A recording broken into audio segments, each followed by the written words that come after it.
kuna baadhi ya nyakati mwanaume huwa anapitia changamoto nyingi sana katika kazi, biashara, kwenye mihangaiko, kwenye harakati za mwanaume. Tunafahamu sisi wanaume kwenye harakati zetu, mapambano makali tunapambana nayo katika kutafuta riziki.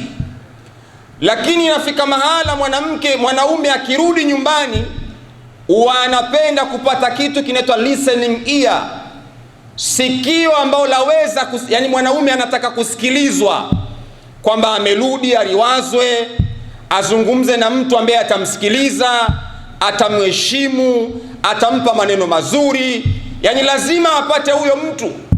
Bwana Mtume Muhammad sallallahu alayhi wa alihi wasallama, yeye alikuwa na mama Khadija.